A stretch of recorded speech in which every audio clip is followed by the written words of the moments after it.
dufcaddii ugu horeysay arday ka qalin jabisay jaamacadaha dalka Suudaan sanadka 2012 ayaa bilaabay inay dalka dib ugu laabtaan iyagoo ku soo jeeda magaalada Muqdisho ee caasimadda dalka Soomaaliya.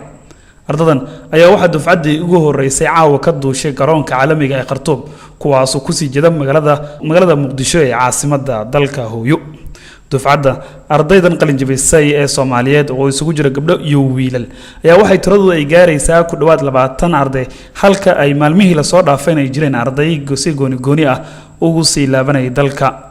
mid ka mid ah howlwadeenada airport-ka caalamiga ee Khartoum ayaa TV-ga qaranka u sheegtay in maalmahan aad ugu soo badanayeen airport-ka ardayda Soomaaliyeed ee doonaya inay dalka ku laabtaan. TV-ga ayagu warantay waxna tiri magacaygu waa Caraaf Ibraahim waxaan ka shaqeeyaa halkan waxaan inta badan ku arkaa halkan ardayda Soomaalida ee ka dhoofay dhamaantoodna waxay u laabanayaan dalkoodii inta badan marka hore waxaan ka jirnay iyagoo wadamo kale u socda laakiin hadda waqtigu isbedelay ma aqaan waxa dalka ay ugu laabanayaan markay jaamacadaha dhameeyaanna maalmahan aad bay u soo badanaysaa ardayda halkan imaata marka hore waxay u gudbi jireen meelaha kale laakiin markaan arkay diyaaradaha sida tooska ee Soomaaliya sida berbera aad arkayso markay u socdaan oo kale ee dalka Soomaaliya ka tirsan halkan aad bay ugu badan yihiin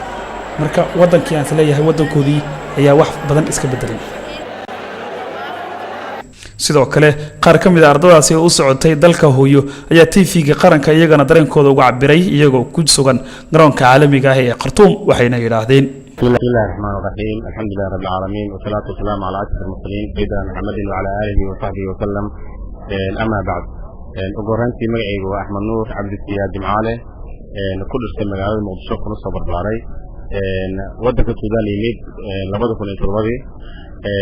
برتجع جامعة نيلين كلية التجارة ودراسات الاقتصادية والاجتماعية خير محاسبة مع أكونت كتلو يقانو runtii shucuurteeda maanta ma soo goobi karo waddanka dib ugu laabanayo ayadoo ay dawlad ka dhaatay lagana dareemayo in waddanku maanta uu nabadoon yahay sidii hore aan uga soo tagnayna dhacmo waxay ugu dhalinayaan waddankayga aado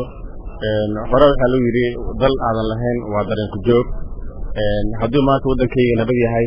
waxaan waddan kale usii joogo ma jirto shalay waxaan u joogay meeshan Suudaan waxay ahayd inaan wax barto dalkayga aan ku anfaco maanta waxaan u laabanayaa waa inaan waxaan bartay aan dalkayga iyo dadkayga iyo diinteydaba ku anfaco. Assalaamu alaykum waraxmatullahi. magacayga waa Maxamed Abdullahi Maxamed Raage ka dhameeyay Suudaan jaamacadda Niileen Kulliyadda Tijaara wallahi shucuurteyda ama dareenkayga si aan u cabiro ma garanayo maanta anoo laabanaya dalka Soomaaliya dalkayga hooyo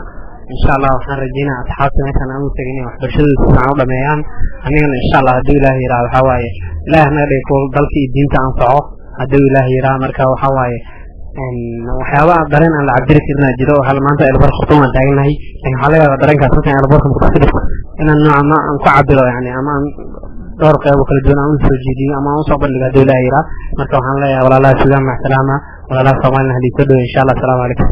hay-ado fara badan oo dalka ku soo qulqulay amaankii la sugay doorasho dalkii Hooyo ka dhacday ayaa waxay sabab u noqotay maanta ardadan aad ku tirada badan ee jaamacadaha ka qalin jabiyay dalka Suudaan inay dalkii Hooyo dib ugu laabtaan waana markii ugu horeysay la oran karaa ay bilaabeen ardada Soomaaliyeed ee jaamacadaha dalka Suudaan wax ka baratay inay dalkooda dib ugu laabtaan iyadoo markii hore la arki jiray inay wadamo kale oo dalka Soomaaliya daris laha ay tagaan ama qaar kale naftooda ay u taariibeen.